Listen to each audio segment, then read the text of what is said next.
Bonsoir à tous, bienvenue dans le 7-8 Journal sur TV 78. Nous sommes le jeudi 12 octobre, les titres de cette édition. Une journée de la mobilité pour tous à l'Estaca à Montigny-le-Bretonneux. L'école d'ingénieurs proposait à ses étudiants une sensibilisation à la prise en compte du handicap dans la vie professionnelle. Reportage en début de journal.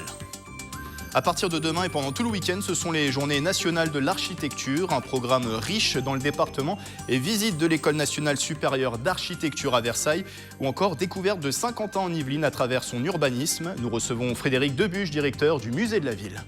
Et puis du sport avec d'anciennes gloires du football pour un match caritatif. Le Variété Club de France affrontait la sélection Géodis hier à Poissy. Une rencontre au profit d'associations pour laquelle nous étions sur place. Une première à la une de l'actualité, elle concerne l'Estaca. L'école d'ingénieurs située à Montigny-le-Bretonneux organisait une journée de la mobilité pour tous à destination de ses étudiants. Objectif du rendez-vous aujourd'hui, sensibiliser à la prise en compte des problématiques du handicap dans leurs projets actuels ou futurs. À un mois de la semaine européenne pour l'emploi des personnes handicapées, Nicolas Kirillovitz. Au premier coup d'œil, on pourrait croire qu'il s'agit d'un jet ski un peu bricolé. Erreur, c'est en fait un kitesurf à voile pour des skippers en situation de handicap. Le projet était présenté pour la première fois par l'association de voile de l'Estaca. L'objectif, c'était de créer un support qui est adapté surtout pour les handicapés, mais du coup aussi pour les valides. Et c'est pour ça qu'on a choisi cette forme, parce qu'en fait, avec la selle centrale d'un jet ski, c'est assez adapté pour les handicapés pour qu'ils soient stables. La forme trimaran aussi, parce que ça permet une grande stabilité sur l'eau. La présentation de ce prototype s'inscrit dans le cadre de la première journée mobilité pour tous organisée par l'école. Une première pour sensibiliser les ingénieurs de demain sur la problématique du handicap. De faire rencontrer les étudiants et les professionnels sur la thématique de la mobilité et de la situation de handicap dans la mobilité. C'est un métier d'avenir, hein. C'est un métier où la population vieillit, il faudra prendre de plus en plus en compte ces difficultés de mobilité au sein de la conception et également de la production. Ateliers découvertes, conférences ou encore animations sportives étaient notamment programmées pour cette journée spéciale. Une journée qui a convaincu les principaux intéressés. Ça permet justement de casser ces idées reçues et de casser cette gêne vis-à-vis des handicapés qui sont juste des gens tout à fait normaux et qui ont juste eu la malchance de se trouver dans ces fauteuils. Au niveau des études, ça fait partie des sujets qu'on n'aborde pas spécialement parce que c'est qu'une petite partie des employés, mais du coup ils sont quand même là et c'est important de savoir tout ce qui est mis en œuvre pour les intégrer. L'intégration professionnelle reste encore une des problématiques principales pour les personnes en situation de handicap. 19% d'entre eux sont au chômage aujourd'hui, c'est 2 fois plus que la moyenne nationale. Jusqu'à la fin du mois, c'est Octobre Rose, l'événement de sensibilisation au cancer du sein qui touche en France près d'une femme sur 8. À Maurepas, cette semaine, une manifestation récoltait des fonds pour la Ligue contre le cancer. L'Hip-Hop Pink Party, c'est un cours découverte de danse et il n'y avait pas forcément besoin d'être un pro du hip-hop. Camille Lambert et Aurélie Ronze.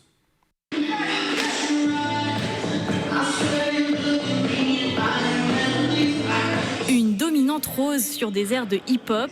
Voilà les ingrédients de cette manifestation organisée au gymnase des Bessières à Maurepas.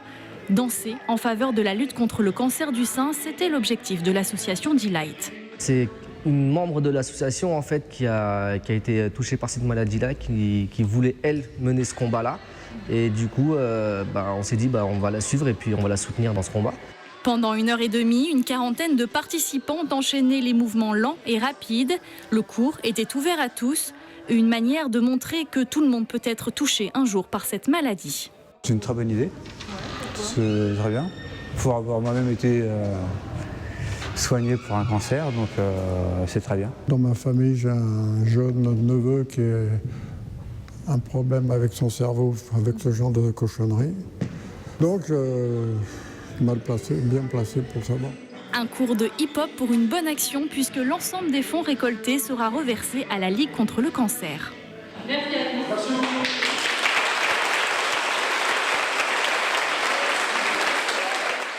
vous. Dans l'actualité à Maurepas, encore, c'était une après-midi pour trouver sa mission d'intérêt général. Un service civique dating se tenait au Café de la Plage. Principe du rendez-vous organisé par Yveline Information Jeunesse. Des rencontres rapides avec des organismes pour trouver son service civique. Cet engagement volontaire pour les 16-25 ans, environ 200 missions étaient proposées. Mélanie Poquet était sur place.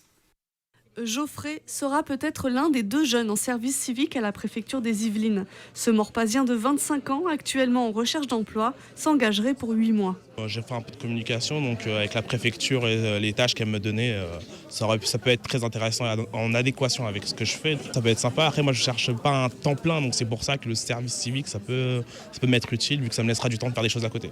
Pour ce service civique dating, le réseau Information Jeunesse des Yvelines a convié une vingtaine d'organismes du territoire. 200 missions sont proposées pour des jeunes de 16 à 25 ans. Il peut y avoir un amalgame sur l'emploi, donc c'est pour ça que j'insiste, c'est bien une mission en tant que volontaire. Donc il y a beaucoup de communication à apporter sur qu'est-ce que le service civique, et après c'est de les diriger vers la bonne structure, parce qu'un jeune peut faire qu'une fois un service civique dans sa vie. Des services d'État, des établissements scolaires, mais aussi des associations comme celle-ci, installée à Viroflay. Elle développe depuis 2015 un gant connecté et propose 2 missions autour du marketing et de l'innovation. Sans le service civique, il serait impossible pour nous de pouvoir développer aussi facilement ce type de prototype. Ce qu'on souhaite aussi, c'est que la personne, à terme, elle puisse trouver beaucoup plus facilement son emploi. Et peut-être même si notre association réussit à proposer aller jusqu'au stade d'un produit, lui permettre même de l'embaucher. Des missions dans les Yvelines, en France et même à l'étranger. En 2016, plus de 90 000 volontaires ont réalisé un service civique. Je vous en parlais tout à l'heure dans les titres, un rendez-vous à ne pas manquer ce week-end, la 2e édition des Journées nationales de l'architecture en Ile-de-France. C'est une centaine d'événements programmés et dans les Yvelines, par exemple, c'est l'occasion de découvrir l'École nationale supérieure d'architecture à Versailles qui ouvre ses portes au public. Camille Lambert vous y emmène. Un lieu d'exception pour un enseignement d'exception. C'est ici, face au château de Versailles, dans ces bâtiments classés monuments historiques, qu'est imaginé le monde de demain. 1200 futurs architectes conçoivent chaque jour des réalisations innovantes. En ce moment, nous, on travaille dans une grande pièce avec 2 fenêtres de part et d'autre. Et en fait, on cherchait à créer un courant d'air et à venir récupérer le son de l'extérieur. Donc pour ça, on a créé un tube avec des entonnoirs.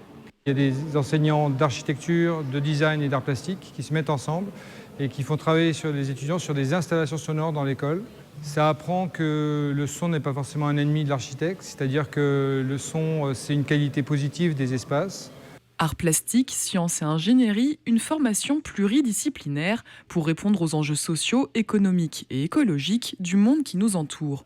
119 enseignants accompagnent durant 5 ans les étudiants et poussent la réflexion autour de l'avenir de l'architecture. C'est l'architecture de demain, je ne vous dirai pas si elle est en verre, en métal, si elle est pointue ou ronde, peu importe.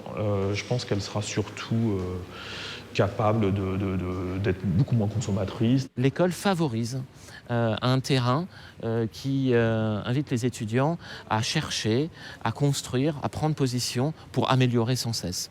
Il y a une très belle formule d'Hannah Arendt qui dit « Les activités humaines ne peuvent prétendre à l'excellence si on ne leur offre pas le terrain pour s'accomplir. » Un terrain qui sera ouvert au public lors des Journées nationales de l'architecture, l'occasion de découvrir l'escalier de la curiosité qui présente une année de travaux d'étudiants. Des visites guidées en musique seront également proposées. Les Journées nationales d'architecture qui prendront également tout leur sens à Saint-Quentin en Yvelines. Une balade en bus et à pied est proposée samedi de 14h à 17h. Point de départ, le musée de la ville pour découvrir ensuite l'histoire de l'agglomération au travers de son architecture et de son urbanisme. Bonsoir Frédéric Debuche. Vous êtes le directeur du musée de la ville de Saint-Quentin en Yvelines. Alors, l'histoire du territoire qui est une thématique, on peut dire, centrale cette année pour le musée de la ville, puisque, on le rappelle, avant de parler de cette balade, jusqu'à la fin de l'année, il y a une exposition qui se tient au musée de la ville sur l'histoire de Saint-Quentin en Yvelines. Alors, il y a une exposition permanente, effectivement, qui se tient au musée de la ville. Une exposition qui retrace l'évolution de ce territoire dans le cadre du label Ville d'art et d'histoire également. On appelle ça un CIAP, un centre d'interprétation de l'architecture et du patrimoine, qui est destiné à rappeler les grandes étapes de l'évolution de ce territoire et notamment l'essor de la ville nouvelle à partir des années 70. Alors là, cette balade samedi est donc consacrée à l'évolution de 50 ans en Yvelines, mais au travers de son architecture et de son urbanisme. Pourquoi est-ce que c'est intéressant d'observer cette évolution justement de l'urbanisme et de l'architecture à 50 ans en Yvelines? Parce que les villes nouvelles sont des villes assez atypiques et assez rares. Il y a eu 9 villes nouvelles créées en France de façon autoritaire par le gouvernement dans les années 70, dont 5 en Île-de-France. Et c'est un urbanisme qui rompt avec l'urbanisme des années précédentes, et notamment celle de l'immédiate après-guerre, des années 50-60, en essayant de proposer un modèle de vie et de ville nouvelle, qui essaye de mêler à la fois la résidence, en proximité avec les lieux de travail, en connexion aussi avec les transports. Avec des bâtiments qui doivent pousser vite aussi à l'époque, j'imagine. Oui, des constructions qui sont relativement rapides, puisque la ville nouvelle de Saint-Quentin va sortir de terre en une quarantaine d'années. Donc une ville champignon, mais qui prend quand même le temps de se construire et qui ne part pas d'un terrain totalement vierge, puisqu'il y avait naturellement des villages anciens sur ce territoire. Une ville nouvelle, ce sont avant tout d'anciens villages. Alors la balade en bus et à pied vous conduira à travers plusieurs lieux emblématiques de l'agglomération. Je pense au quartier des 7 Marais et Lancourt, le Manet et les arcades du lac à Montigny-le-Bretonneux ou encore Villaroy à Guyancourt. Il y aura bien d'autres lieux encore. Pourquoi emmener le public sur ces lieux? Finalement, qu'est-ce que ça nous apprend, ces lieux? Que nous apprennent-ils sur l'histoire de Saint-Quentin?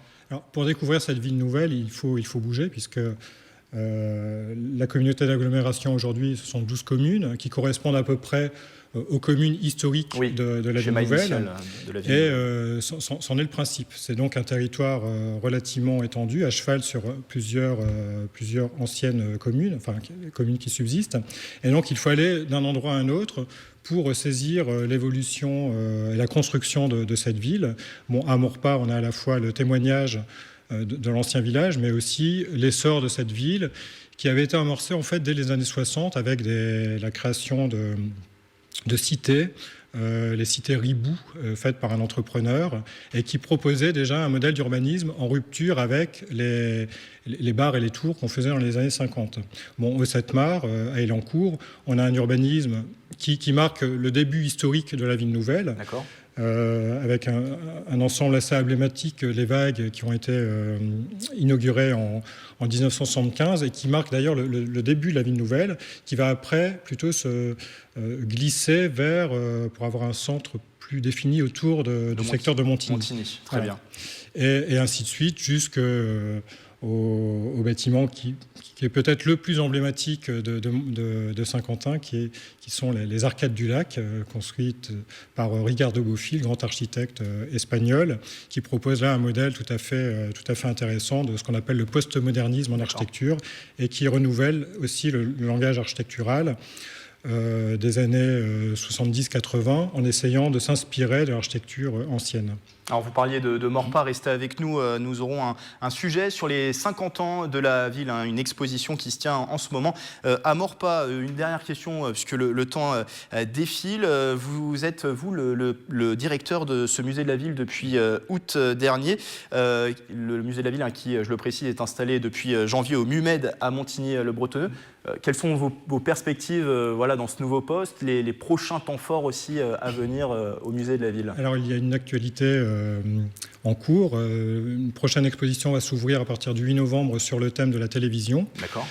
Qui va marquer donc la fin de l'année 2017 et qui va se poursuivre jusqu'à l'année prochaine, juillet. Très bien. Va suivre une exposition sur le sport en lien avec la Ryder Cup. Et on déroulera dans un an. Un peu moins d'un an maintenant. Voilà, une exposition de circonstances. Mais le musée, comme la Villa d'Histoire, propose aussi des activités parallèles en visite, en conférence, par exemple pendant les vacances de la Toussaint qui arrive à grands pas, plusieurs ateliers pédagogiques proposés pour les enfants à partir de 5-6 ans sur les thèmes justement de la ville et de la construction moderne. Merci Frédéric Debuge d'avoir été avec nous. Je rappelle, vous êtes le directeur du musée de la ville de Saint-Quentin en Yvelines, qui donc ce musée de la ville propose samedi une balade en bus et à pied au travers de Saint-Quentin en Yvelines pour découvrir l'architecture et l'urbanisme de ce territoire. Le circuit sera commenté, la visite est sur inscription. Toutes les coordonnées du musée de la ville sont à retrouver sur le site internet qui s'affiche en bas de l'écran. Petite pause sportive dans ce journal. L'ambiance était au grand soir hier au stade Léo Lagrange de Poissy. 2270e match caritatif pour le Variété Club de France. Sur le terrain, plusieurs champions du monde 98 comme Christian Carambeu, Laurent Blanc ou l'actuel sélectionneur des Bleus Didier Deschamps. Les 2000 spectateurs présents ont pu voir également le joueur du Paris Saint-Germain Hatem Ben Arfa. Résumé de la soirée avec Mickaël Elmidoro. Soirée de gala à Poissy, sur la même pelouse au stade Léo Lagrange, Didier Deschamps, Christian Carambeu, Laurent Blanc ou encore Alain Giresse. Ils ont tous répondu présents à l'appel du Variété Club de France pour ce match caritatif contre une équipe composée d'amateurs. Je trouve ça cool qu'ils se donnent maintenant qu'ils sont à la retraite. Donc je trouve ça cool, surtout que Didier Deschamps il était hier au Stade de France, donc je trouve ça cool qu'il soit venu. Les 2000 supporters présents ont même pu apercevoir un petit nouveau au sein du Variété, Florent Malouda, finaliste de la Coupe du Monde 2006. Je ne suis pas si vieux, mais c'est vrai que quand vous commencez avec le Variété, ça veut dire que vous avez passé un cap quand même. Donc oui, mais après, il y a tellement de joueurs que avec la fatigue, on va gérer, mais ça va, j'ai pas de soucis à ce niveau-là. Mais l'attraction du soir se nommait le joueur habitué au banc de touche au PSG a crédité le public d'une grosse prestation pour son premier match officiel de la saison. Passement de jambes, accélération et même passe décisive sur le premier but de la rencontre. J'ai couru, je me suis donné quand même. Je suis un peu fatigué, mais c'est normal. Quand on est sur le terrain, il faut donner ce qu'on a. Donc voilà, je suis très content. Quelques minutes après l'ouverture du score, l'équipe Géodis adverse égalise. Le tableau d'affichage n'évoluera plus. Score final, 1 but partout.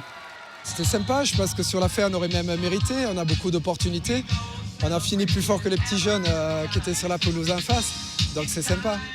Pas de vainqueur sur la pelouse, mais une grande victoire en dehors du terrain. Les bénéfices de la rencontre ont permis de récolter 15 000 € en faveur des associations Urma et Plus de Vie, soutenues par Bernadette Chirac, présente ce mercredi au stade de Poissy.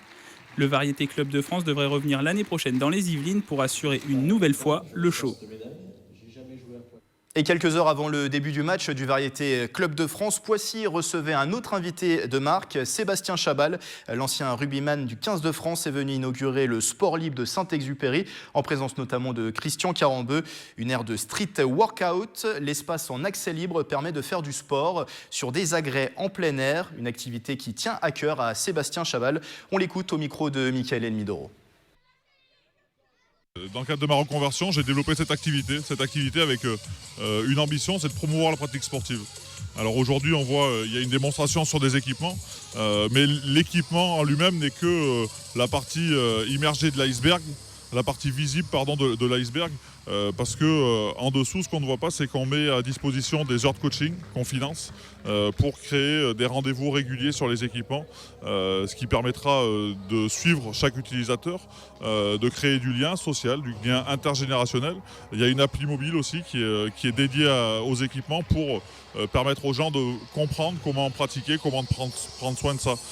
Il est à découvrir en apesanteur jusqu'au 20 octobre. Bonsoir Dec. Bonsoir. Artiste, plasticien, designer, vous exposez au Conservatoire des Arts de Montigny-le-Bretonneux. Apesanteur, c'est le nom de votre exposition visible depuis le 25 septembre. Elle montre des peintures, installations grandioses, le tout mis en perspective. On va en parler dans un instant. Parlons déjà de votre parcours. Vous êtes né à Annecy en 1968 et vous avez été notamment journaliste pour la chaîne de télé locale Télé 8 Mont-Blanc. Pourquoi se dédier ensuite à l'art? Qu'est-ce qui a fait finalement ce changement dans votre vie? J'ai commencé par faire de l'art. Après, je me suis dit pourquoi pas aller voir autre chose. Donc, j'avais une envie d'enfant, c'était de faire du journaliste. J'ai eu une opportunité de travailler quelque temps dans une chaîne de télé locale. D'accord. Et puis après, Paris m'appelait et je suis revenu à Paris pour continuer mes études de designer. Alors vous avez une approche industrielle de l'art, vous travaillez énormément l'acier et le verre. Le style Dec, concrètement, c'est quoi? Je ne sais pas si on peut dire qu'il y a un style d'elle. Il y a un style, mais j'essaye de toucher plusieurs médias. Je travaille de la peinture, de l'huile, des encres. Je fais des installations en bois, je fais des sculptures en acier. je peux faire du vitrail aussi, je peux faire des compositions en verre, je peux faire des installations qui sont plus ou moins interactives où les gens peuvent participer. Ouais, l'idée, c'est d'apporter des fois des éléments sonores, de la vidéo aussi à certaines œuvres. On va voir dans cette exposition, justement, il y a quelque chose en rapport avec cela, mais oui, c'est pour donner un petit peu plus de profondeur à vos œuvres, on peut dire ça. Du profondeur, du mouvement, et puis que les gens ne soient pas passifs. C'est vrai que face à une toile... Alors, je fais de l'art abstrait, donc on dit... moi, j'aime à dire aux gens, il faut que vous soyez pénétrés par l'œuvre. Donc vous vous mettez devant et il faut que l'œuvre vous pénètre pour qu'elle vous parle. C'est un peu comme de la musique. On met un casque ou on se met dans une église et on est pénétré par la musique. C'est un peu pareil avec ma peinture. Et les installations, l'idée d'installation, c'est quand même que le spectateur soit acteur dans l'installation, puisse se promener dans l'installation. Cet été, j'ai été présent à Monte Cristo, j'ai fait une fabrique musicale, et en fait, les gens pouvaient jouer, la musique c'est un grand mot, mais pouvaient émettre des sons avec l'installation, et d'autres pouvaient les observer. Donc les spectateurs deviennent acteurs, et avec les peintures, je fais pareil. En fait, je pars d'une peinture que je retravaille en numérique, et via une application et grâce au smartphone, les gens scannent la peinture et il y a une animation. Donc les peintures qu'on voit actuellement, ce sont les deux peintures qui s'animent. Donc voilà, avec le smartphone. Une vision augmentée finalement sur. Voilà, c'est de la réalité augmentée. Sur cette et œuvre. Je fais une composition, je ne vais pas dire musicale parce que alors, les musiciens vont grimper au mur, mais je fais une composition sonore derrière qui accompagne mon travail. Alors vous l'avez dit, vous avez exposé auparavant au château de Monte Cristo. Là, c'est le Conservatoire des Arts, des grandes hauteurs de plafond, une verrière qui donne aussi beaucoup de lumière au lieu. J'imagine que aussi vous avez travaillé en fonction du lieu pour présenter cette exposition. Complètement. Quand je fais une exposition individuelle, il y a un travail autour des lieux et l'exposition est faite pour les lieux. Donc pour Montigny, 80% des œuvres qui sont présentées à Montigny sont des œuvres nouvelles, complètement été créées pour les lieux. Très bien. Après, suivant les lieux, il peut y avoir plus ou moins de reprises d'œuvres qui ont été faites avant, et j'en fais toujours plus, parce qu'au moment de la mise en scène, je fais des choix et il y a une partie des œuvres qui repartent à l'atelier sans être exposées. Sur le titre de l'exposition Apesanteur, est-ce que c'est lié aussi à ces installations que vous avez mis un peu en apesanteur. Il y a un travail aussi peut-être sur la légèreté des œuvres pour que ça puisse... On rentre dans cette grande salle où on a ces échelles qui sont suspendues, qui donnent l'impression de tenir toutes seules dans les airs. Derrière, on a trois installations. On a un couple, ce que j'ai appelé duo, où c'est deux personnages jaunes et rouges qui peuvent bouger s'il y a un courant d'air ou si les gens passent la main. Les personnages jouent entre eux et se touchent ou se touchent pas, ou ils peuvent émettre des sons. Il y a une installation avec des écorces qui est en fait, c'est un travail que j'ai fait par rapport aux écorces qui tombent des platanes, et en fait, c'est leur redonner vie, et elles s'élèvent dans l'espace, et il y a un jeu avec la lumière, avec les ombres sur le mur. Et la dernière installation qu'il y a dans la deuxième salle derrière, c'est une installation, on va dire, plus industrielle, parce que c'est des personnages, c'est un travail autour de la rencontre, de la société. Et je travaille à partir d'un matériau qui s'appelle le Dibond, qui est un matériau qu'on utilise en signalétique, qui est un matériau imputrescible. Donc j'ai dessiné mes personnages, je les fais usiner, et après je les remets en forme. Je les repeins parce que je rajoute de la couleur, parce que la couleur est quelque chose d'important dans mon travail. Et après je les mets en espace et par rapport à la salle ou à l'espace où je suis. Merci Dec d'avoir été avec nous. Je le rappelle, votre exposition Apesanteur est à voir jusqu'au 20 octobre au Conservatoire des Arts de Montigny-le-Bretonneux. Et pour plus d'informations sur votre actualité, les téléspectateurs peuvent se rendre sur votre site internet qui s'affiche en bas de l'écran. Et puis un retour à Maurepas pour refermer ce journal. La ville fête ses 50 ans. Pour l'occasion, l'association Maurepas d'hier et d'aujourd'hui a lancé une exposition liée à ses 50 ans. Elle est à découvrir jusqu'au 22 octobre à l'espace Albert Camus de Maurepas. Camille Lambert et Mélanie Poquet. Renée Dessay est l'une des plus anciennes habitantes de Maurepas. Alors ce qui est exposé aujourd'hui, elle connaît bien. Maurepas en 68, nous, lorsque nous sommes arrivés, nous avions les pieds dans la boue. C'est vrai. Mais vraiment complètement dans la boue. Les rues n'étaient même pas ni sablées ni rien, ça avait été juste dégagé avec les machines. L'exposition a été pensée par l'association Maurepas d'hier et d'aujourd'hui. Du bourg à la ville, la commune a 50 ans cette année. Les archives et les souvenirs ont été sortis. Avant, c'était une ferme, en fait, donc le fermier a laissé ses terres. Et donc, Maurepas s'est construit, en fait, sur les terres agricoles qu'on appelle le plaine de la Gio. Et puis, au fur et à mesure, les quartiers se sont construits. Donc, on a commencé par la Prévenderie, la Malmedonne, les Bessières. Tous les quartiers de Maurepas se sont développés très, très vite en 5-6 ans. Et après, bien sûr, ça a continué avec les promenades au fur et à mesure des années. Quand on avait besoin d'aller à la pharmacie, on allait à la Verrière. Alors on traversait la nationale 10 à pied. Oui, avec 2 petits et un bébé dans une poussette. C'était un exploit. L'exposition évolue de l'architecture pensée par Jacques Ribou à l'intérieur d'une maison des années 60. Les enfants découvrent ainsi des objets inconnus, comme ce moulin à café que certains ont cru être une boîte à musique. C'est la fin de ce 7-8 journal. On se donne rendez-vous lundi pour une nouvelle semaine d'actualité locale sur TV78. Belle soirée à tous.